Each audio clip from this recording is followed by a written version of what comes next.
Afternoon, here is the news afternoon. First, the highlights. The Legacy government unveils 5 strategic pillars to shape future of public finance.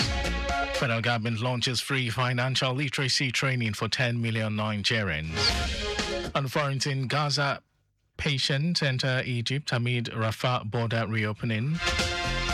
And in sports, Leicester City signs Nigeria's Joe Aribo on loan from Southampton. And now the details. I am Mike James.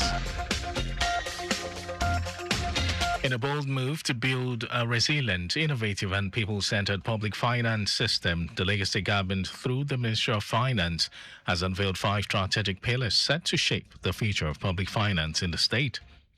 The pillars were unveiled at a 2-day management retreat themed Strategic Alignment for Enhanced Revenue Generation and Sustainable Policy Development.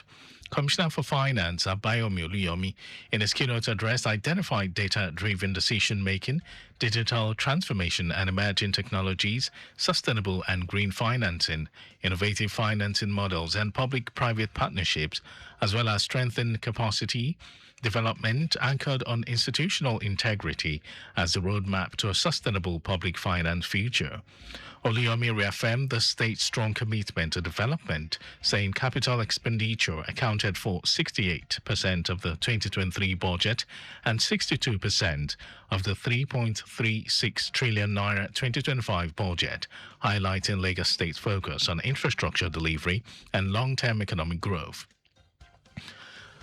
According to the Commissioner, the digitization of over 80% of government payment processes has significantly enhanced transparency and efficiency.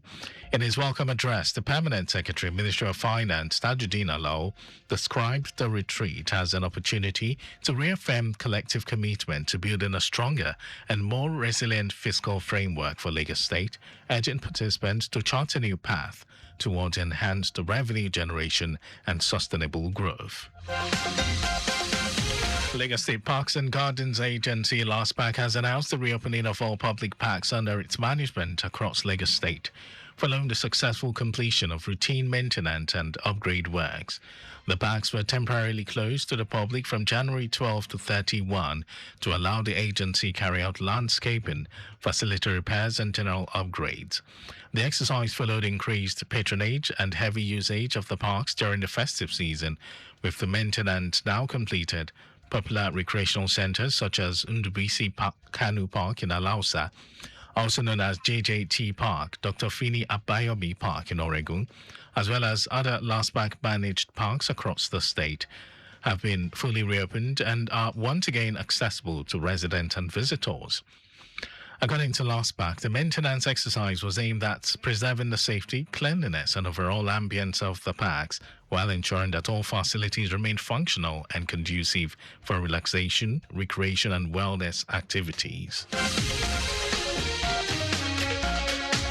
Kwara State Government has directed the reopening of the College of Education, Oro, in Irikbodun local government area after about 3 months of closure due to security concerns.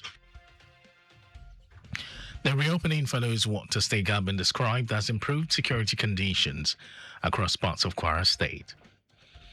The directive was conveyed through an internal memorandum issued and signed by the Deputy Registrar, Information, Protocol and Publicity, Lawal Saka Bolanta. The memorandum addressed to staff and students announced that the institution has resumed full academic and administrative activities with immediate effect.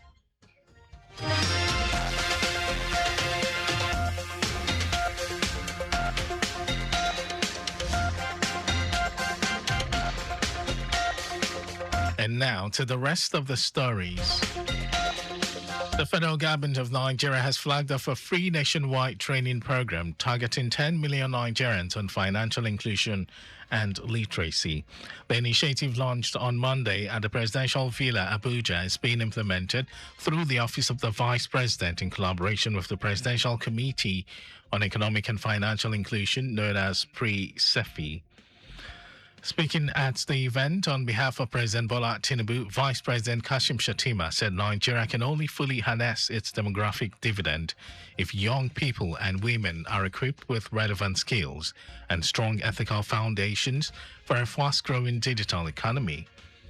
The training program is designed to provide Nigerians, especially women and youth, with essential financial literacy, investment knowledge, and digital skills to support sustainable wealth creation and economic participation. As part of the initiative, the federal government signed a memorandum of understanding with 6 professional bodies to jointly develop training programs, certification pathways, digital skills initiatives, and mentorship platforms. The professional bodies are the Institute of Chartered Accountants of Nigeria, the Chartered Institute of Bankers of Nigeria, Chartered Institute of Stockbrokers, National Institute of Credit Administration, the Chartered Risk Management Institute, and the Nigeria Institute of Innovation and Entrepreneurship. Vice President Shatima described the agreement as a strategic national investment, stressing that financial inclusion goes beyond access to financial services and must be built on competence, trust, and capability.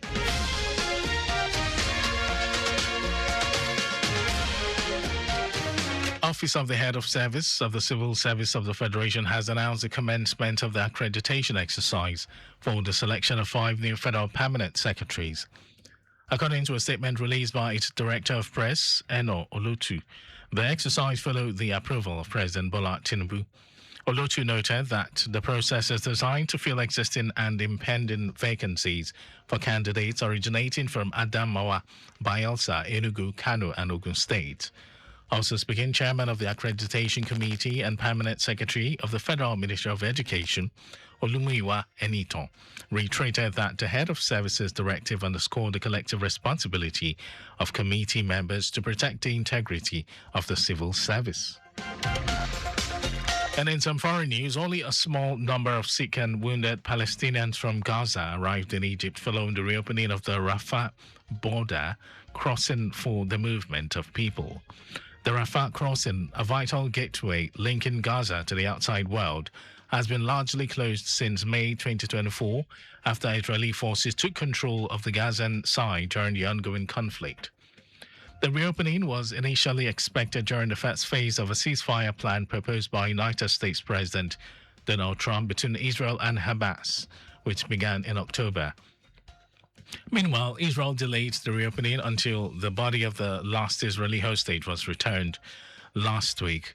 While the reopening has brought some relief to Palestinians who depend on Rafah as a lifeline, frustration remains high due to strict movement restrictions.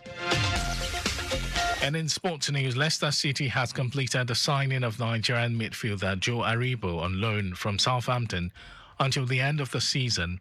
The 29-year-old joined the Foxes to strengthen their midfield, which has been hit by injuries. Jordan James and Aaron Ramsey are sidelined until March, while Hamza Chowdhury is awaiting scan results on a possible serious knee injury. Leicester has also offloaded French midfielder Boubakary Soumare, who moved to Qatar last week. Aribo has struggled for game time at Southampton this season, making just 7 championship appearances, all from the bench. He's out of contract in the summer, meaning Leicester could sign him permanently on a free transfer if he impresses.